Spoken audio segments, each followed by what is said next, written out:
합시다. 반갑습니다. 참 잘 오셨습니다. 예, 감사합니다. 우리 오늘 본문의 말씀을 가지고 생명의 빛 예수님이라는 제목으로 말씀을 드리려고 합니다. 우리 성경은 구약과 신약이 상당히 연결이 되어 있습니다. 사실은 단계적으로 이렇게 내려오는 것이 아니라 단계적으로 올라가는 말씀이죠. 그렇죠? 연결이 되어 있다는 말입니다. 특별히 우리 요한복음은 구약 성경의 창세기와 연결이 되면서 메시아 사상과 연결이 된 것입니다.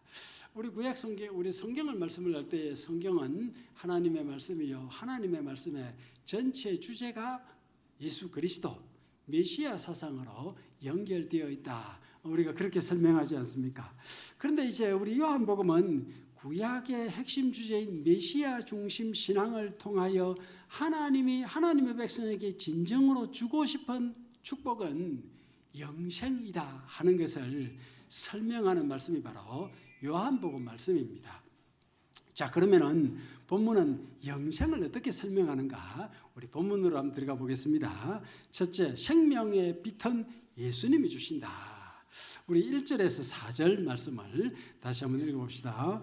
태초에 말씀이 계시니라. 이 말씀이 하나님과 함께 계셨으니 이 말씀은 곧 하나님이시니라. 그가 태초에 하나님과 함께 계셨고 만물이 그로 말미암아 지은 바 되었으니 지은 것이 하나도 그가 없이는 된 것이 없느니라. 그 안에 생명이 있었으니 이 생명은 사람들의 빛이라. 빛이 어두움에 비치되 어두움이 깨닫지 못하더라. 아멘. 우리 창세기 1장에서 보면 하나님이 천지를 창조하셨다라고 말합니다. 그리고 3장에 가서 보면은 여자의 후손 곧 메시아가 올 것이다 라고 설명을 하면서 계속 쭉쭉 나가면서 결국은 하나님이 하나님의 독생자를 통하여 구원하신다는 것이 나오는데, 그것을 한마디로 요약하여 신약에 오면은 영생이라는 단어로 표현합니다. 자, 그런데 창세기 1장에서 보면은 말씀으로 천지를 창조하신 그 하나님께서 말씀으로 또한 약속을 하십니다. 어떤 약속을 하십니까? 메시아를 계속 약속을 하죠. 그래서 우리는 하나님의 말씀의 주인공은 메시아, 곧 예수님이다, 이렇게 말씀을 한다는 것입니다. 그런데 여기서 우리가 한 가지 생각하고 넘어가야 될 것이 있습니다. 하나님이 말씀으로 천지를 창조하셨다. 여러분 믿으십니까? 하나님이 말씀으로 천지를 창조하셨습니다. 그런데 여기에는 약간의 의문점이 있습니다. 왜 많은 사람이 하나님이 말씀으로 천지를 창조하셨다니까 이게 황당하다고 합니다. 여러분 황당하지 않습니까? 하나님이 말씀으로 천지를 창조하셨다. 그게 맞아 당연해 그렇게 여겨지십니까? 아니 왜 그게 맞아 당연해 그렇게 받아들이지 않고 말씀으로 창조하셨다고? 그 말이 안 되는데, 좀 황당한데 이렇게 표현할까? 혹시 그런 분이 있으니까 다른 설명을 좀 하겠습니다. 우리가 축구하면은 기억하는 것이 히딩크 감독을 기억하지 않습니까? 히딩크 감독이 우리나라에 부임해가지고 초기에 여러 가지 에피소드를 많이 만들었는데, 그 신문 기사들에 있어서 이 히딩크 감독은 5대0이다. 아니 왜 5대0이냐? 이 대표팀 전지 훈련만 하면은 5대0으로 지고 오는 거예요. 그래서 5대0이라. 그래서 뉴스에도 이 감독이 왜 자꾸 5대0으로 지기만 하느냐? 한번 좀 좋은 성적만 낼 수 없느냐? 그랬더니 그 감독이 말했지요.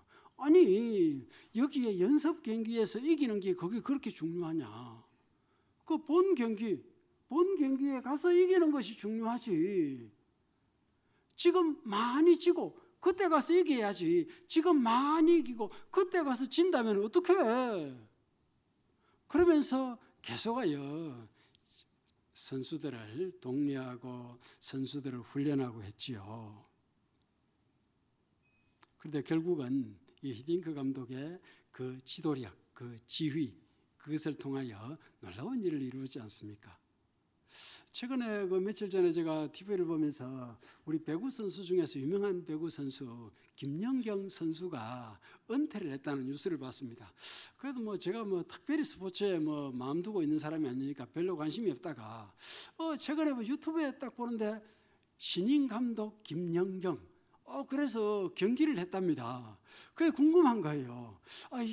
그 유능한 선수가 처음 감독이 되었으면 어떻게 될까? 감독이 되어서 어떻게 하는가? 그래서 제가 그 김연경 그 감독이 그 경기하는 것을 처음부터 못 보고 중간부터 보았습니다. 그 이름이 조금 어렵습니다. 레드 스파크스라는 팀과 원더 독스라는 김연경의 팀이 붙었습니다.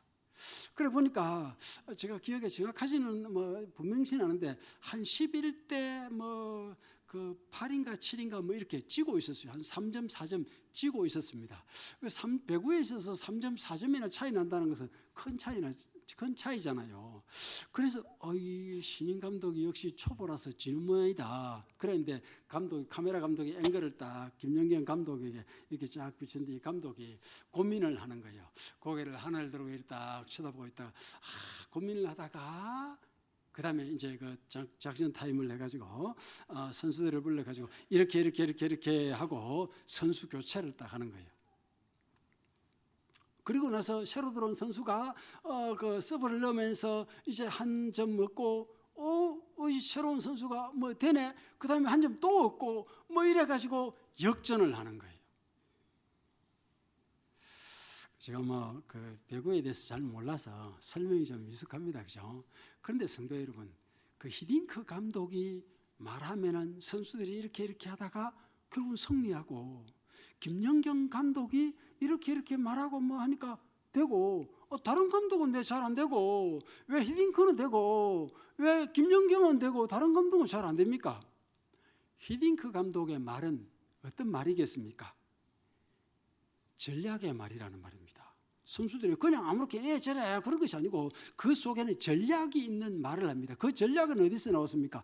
히딩크 감독의 오랜 축구에 대한 경험과 지혜와 지식과 명철이 포함된 전략이라는 말입니다.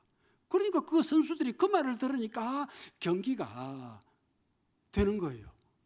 김연경 감독이 신인 감독이라서 뭐 잘 됐습니까? 그게 아니고 이 감독의 오랜 경험에 지혜와 지식과 명철이 그에게 포함이 되어서, 그래서 선수들에게 이렇게 저렇게 지휘하니까 그게 말이 된다는 말입니다. 말이 그냥 말이 되는 것이 아니고 말이 열매를 맺더라.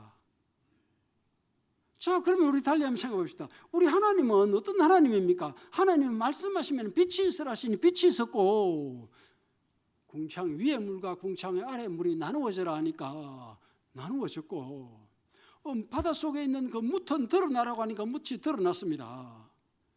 아니, 우리 하나님은 왜 그렇게 말씀하시니까 말씀대로 되었다는 말입니까? 우리 하나님은 하나님의 지혜와 하나님의 지식과 하나님의 명철과 하나님의 권능으로 말씀하셨다는 말입니다. 지혜가 없는 사람이 말하면은 지혜가 있는 사람의 말과 그 열매가 다릅니다. 히딩크 감독과 같은 축구 감독이 얼마나 많이 있습니까? 그런데 그 히딩크 감독에게는 특별한 지혜와 지식과 그 명철로 말미암아 전략이 나왔고, 김연경 감독의 그 경험과 지혜와 지식과 명철이 전략으로 나왔기 때문에 그게 열매가 되었다는 말입니다. 우리 하나님의 전능하신 그 지혜와 지식과 명철이 권능과 함께 나왔기 때문에 말씀대로 이루어졌다는 말이지요. 성도 여러분, 하나님이 말씀으로 천지를 창조하셨다는 거 믿으십니까? 하나님이 말씀으로 천지를 창조하셨습니다. 이걸 못 믿는 사람이 이상합니다. 왜? 히딩크 감독의 말과 다른 감독의 말을 한번 비교를 해보면, 김연경 감독과 다른 감독의 말들을 비교를 해보면 알 수 있지요. 우리 하나님은 말씀으로 천지를 창조하셨습니다. 말씀으로 천지를 창조하신 그 하나님께서 또한 말씀하셨습니다. 내가 메시아를 보내리라, 세상에 독생자를 보내리라, 그를 통하여 구원하리라. 그 말씀으로 약속하셨다는 말입니다. 그 말씀의 약속이 오늘날 우리에게, 요약하면 독생자 예수님을 세상에 보내시고 약속하신 말씀대로 세상에 오셔서 십자가를 지시고 죽은 지 3일 만에 부활하시고 말씀대로 성천하시고 말씀대로 하나님 보좌 우편에 앉으셨습니다. 하나님이 이미 말씀하셨다는 말입니다. 말씀의 하나님이 말씀하셔서 그것이 이루어졌습니다. 그런데 사람들이 이게 안 믿으신다는 말입니다. 아니 말씀으로 천지를 지으셨다고 그게 황당해. 아니 말씀대로 예수님이 오셨다고 말씀대로 부활 성천하셨다고 왜 황당합니까? 그건 어두움의 세계에, 사망의 세계에 살고 있기 때문입니다. 빛의 세계에서는 환히 보고 환히 알 수 있는 사실인데 어둠의 세계에 있으니까 무슨 말인지 알아듣지도 못하고 제대로 보지도 못한다는 말입니다.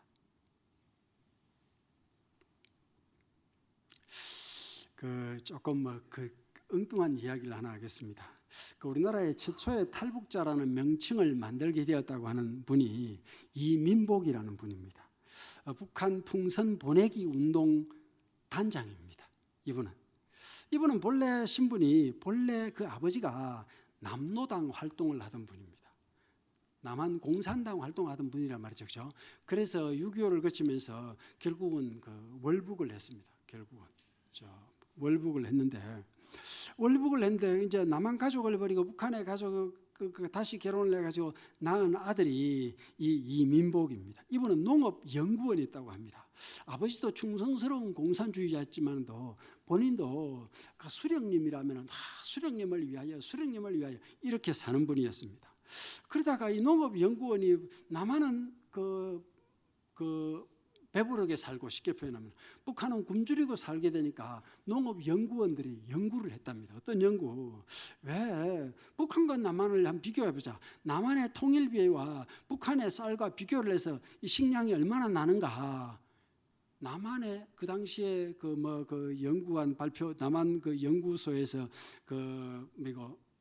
낸 결론이 1헥타르당 3,000평당 10톤의 쌀을 생산했답니다. 그리고 이제 북한에서도 그럼 우리 쌀 가지고 한번 해보자. 3,000평에 몇 톤쯤 나올까? 거기도 10톤 나오더랍니다. 우리는 통일비에 가지고 그랬는데 거기서도 이렇게 연구해서 만들어낸 거 가지고 여기도 10톤, 거기도 10톤. 그런데 북한에는 인구가 2,500만, 우리는 남한에는 인구가 5천만. 그런데 우리 10톤, 거기 10톤 나오는 연구소 가지고 우리는 배부르게 먹고 거기는 굶주려서 죽고. 이해가 안 되잖아요. 그래서 이분이 좀 더 연구를 했답니다. 이분이 연구를 하다가 중국에 예를 들어서 이제 한번 해보니까 중국에도 압록강 근처에 너무 농사가 잘 되고 그래서 왜 잘 되는가.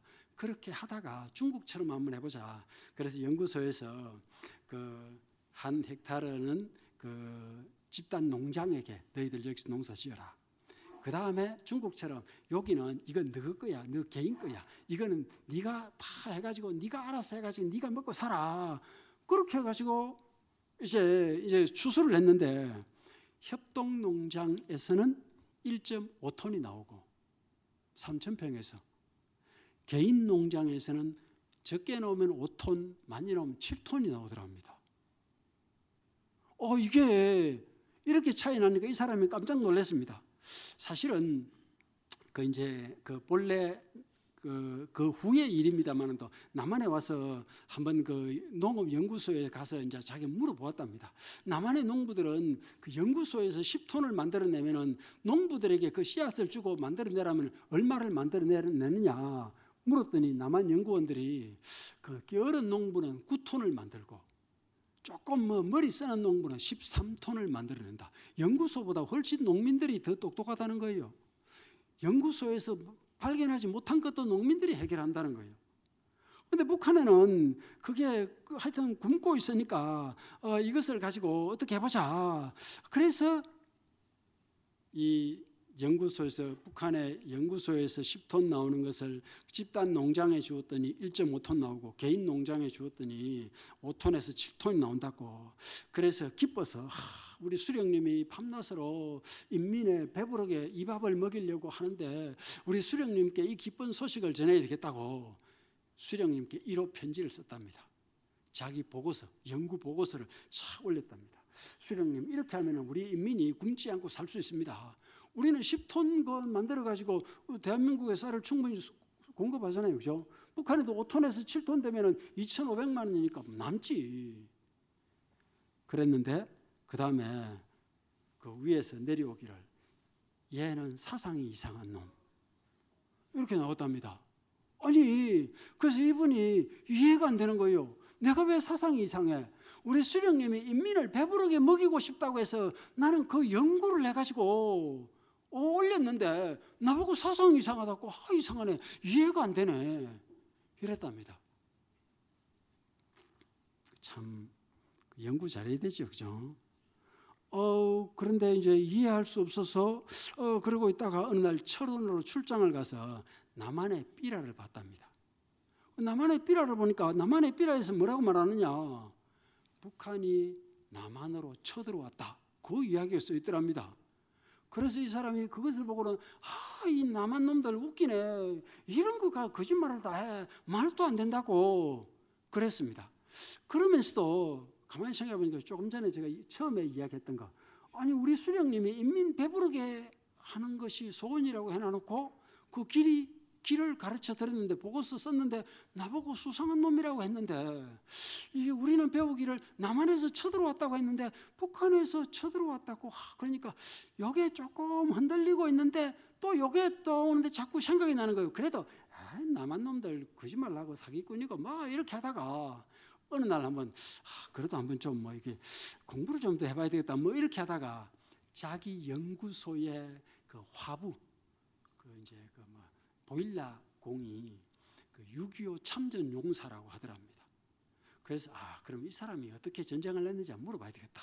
그래서 뭐 좀 선물을 사가지고, 맛있는 것을 사가지고 그 화부에게 가서 그 당신은 우리의 영웅입니다. 당신과 같이 우리를 위해서 이렇게 전쟁에 참전했던 분이었기 때문에 우리가 이렇게 평화롭게 살 수 있고 있습니다라고 막 칭찬을 했더니 이 제군인이 힘이 좀 나가지고 옛날 이야기를 쫙 해주더랍니다.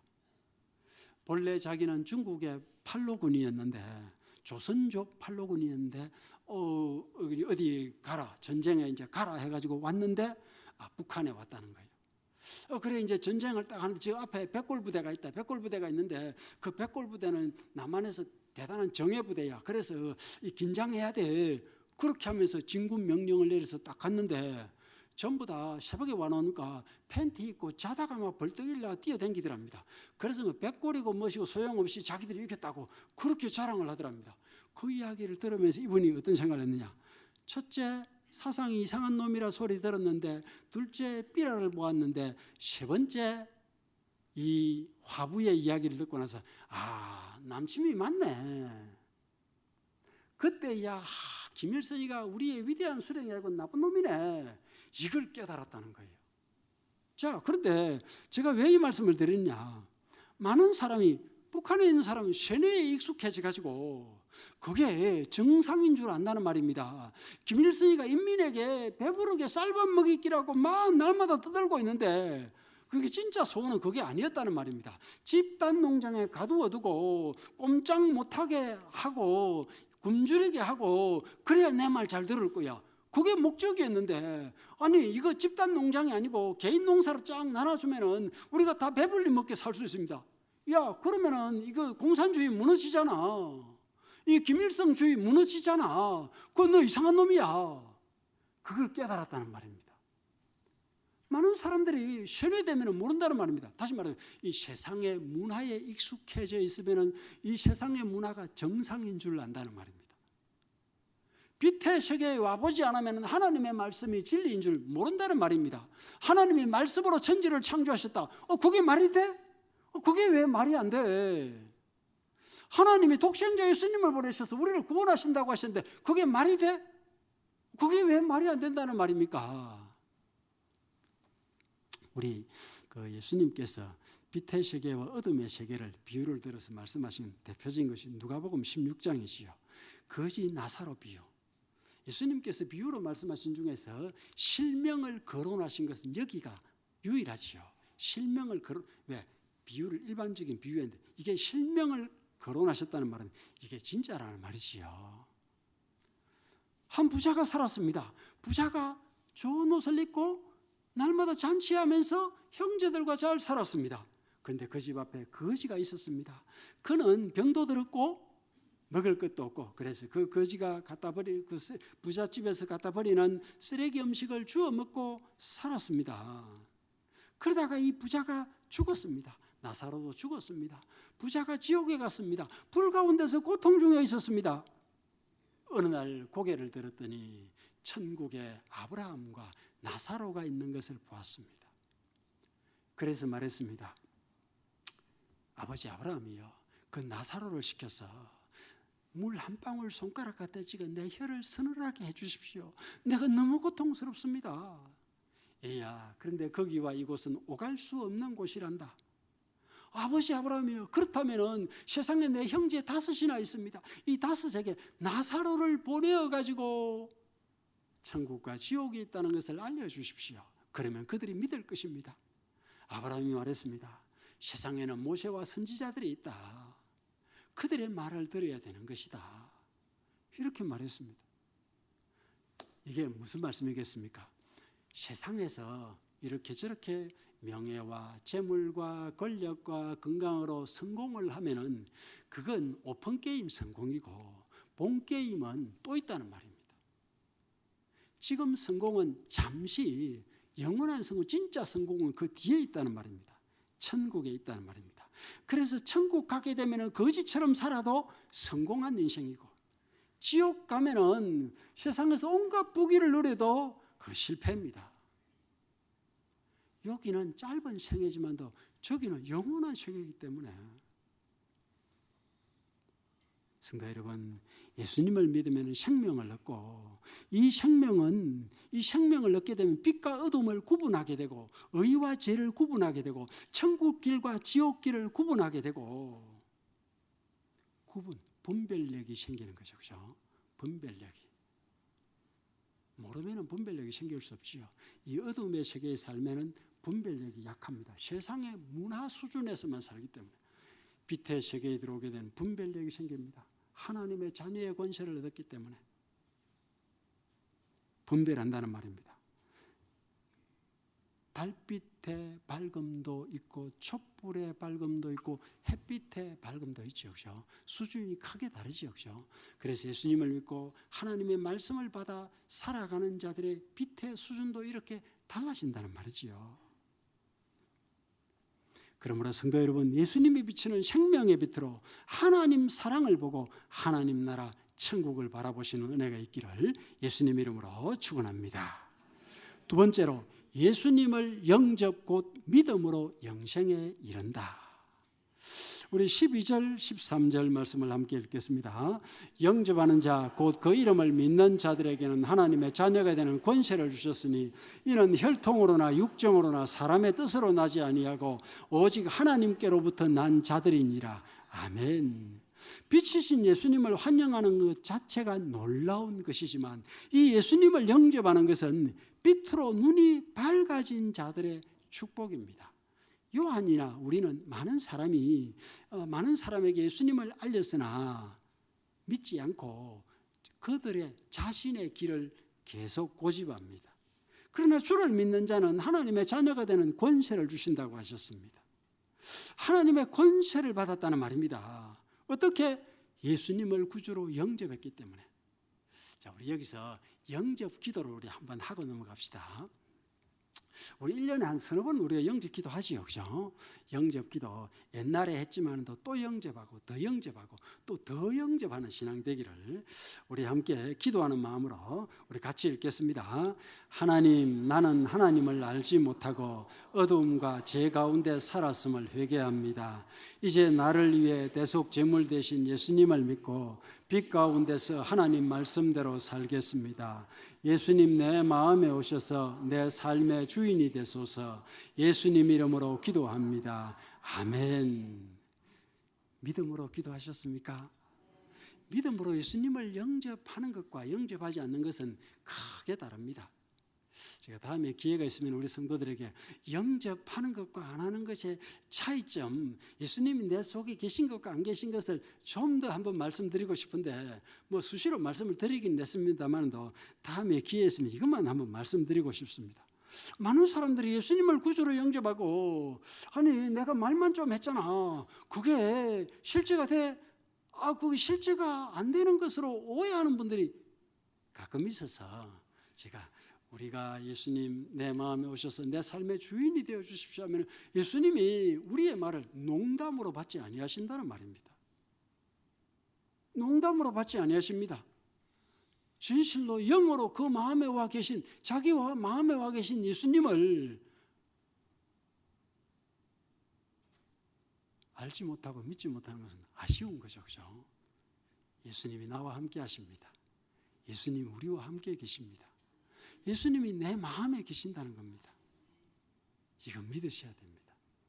예수님은 하나님 보좌에도 계시지만도 내 마음에도 와 계신다는 것, 이거 의심할 수 없는 진리라는 말입니다. 자, 그러면은 우리의 권세의 실제, 다시 말하면 예수님을 믿어 하나님의 자녀된 권세를 받았습니다.